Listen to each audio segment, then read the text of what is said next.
بسم اللہ الرحمن الرحیم۔ آج ہم بات کریں گے افسانہ الحمدللہ کے حوالے سے، جو احمد ندیم قاسمی کا افسانہ ہے۔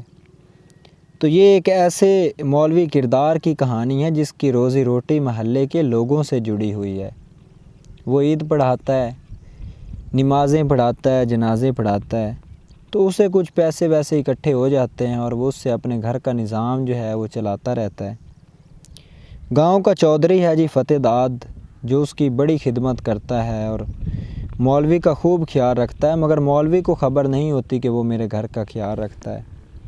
وہ اس کو روٹی وغیرہ شام پہنچا دینا مولوی کے ہاں۔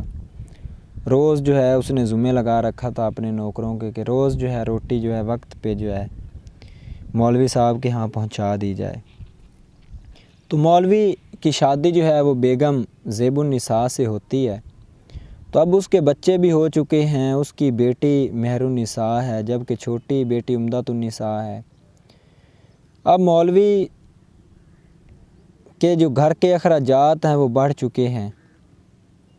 جب بیٹی بڑی ہو جاتی ہے، 14 برس کی ہوتی ہے، تو اسے اب اس کی شادی کی بھی فکر ہے اور روز بروز مہنگائی بھی بڑھ رہی ہے، جبکہ آمدن جو ہے وہ مولوی صاحب کی کم ہو رہی ہے۔ آخر کار جو ہے وہ جمع پونجی کر کے جو ہے بیٹی کی شادی کر لیتا ہے۔ پھر گاؤں میں یہ بھی رواج ہوتا ہے کہ جب بیٹی کی پہلی اولاد جو ہوتی ہے وہ والدین کے گھر میں ہوتی ہے۔ آج بھی گاؤں میں ایسا ہی رواج ہے کہ بیٹیوں کی شادی کی جاتی ہے اور جب ان کی ہاں اولاد ہونے والی ہے تو بیٹیوں کو گھر لے آتے ہیں، اور جب تک اولاد نہیں ہوتی وہ وہیں پہ رہتی ہے، اور جب گھر سے رخصت کرتے ہیں تو اسے بہت سا جہیز دے کر روانہ کرتے ہیں۔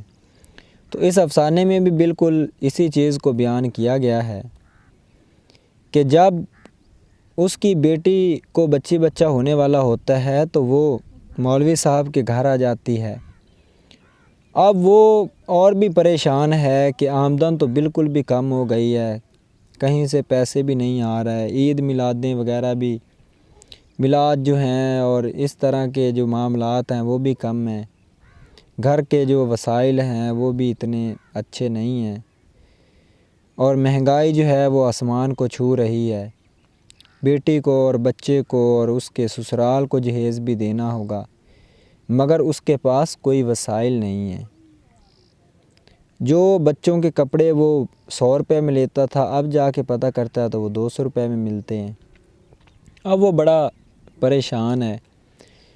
تو انہی دنوں میں چودھری فتح داد کا انتقال بھی ہو جاتا ہے، جو اس کی بڑی خدمت کرتا ہے، اور جب مولوی صاحب کو خبر ملتی ہے تو وہ افسردہ ہونے کی بجائے کہتا ہے کہ الحمدللہ۔ تو اسی وجہ سے جو ہے اس افسانے کا نام بھی الحمدللہ رکھا گیا ہے، جس میں اس غریب مولوی کی کہانی کو پیش کیا گیا ہے۔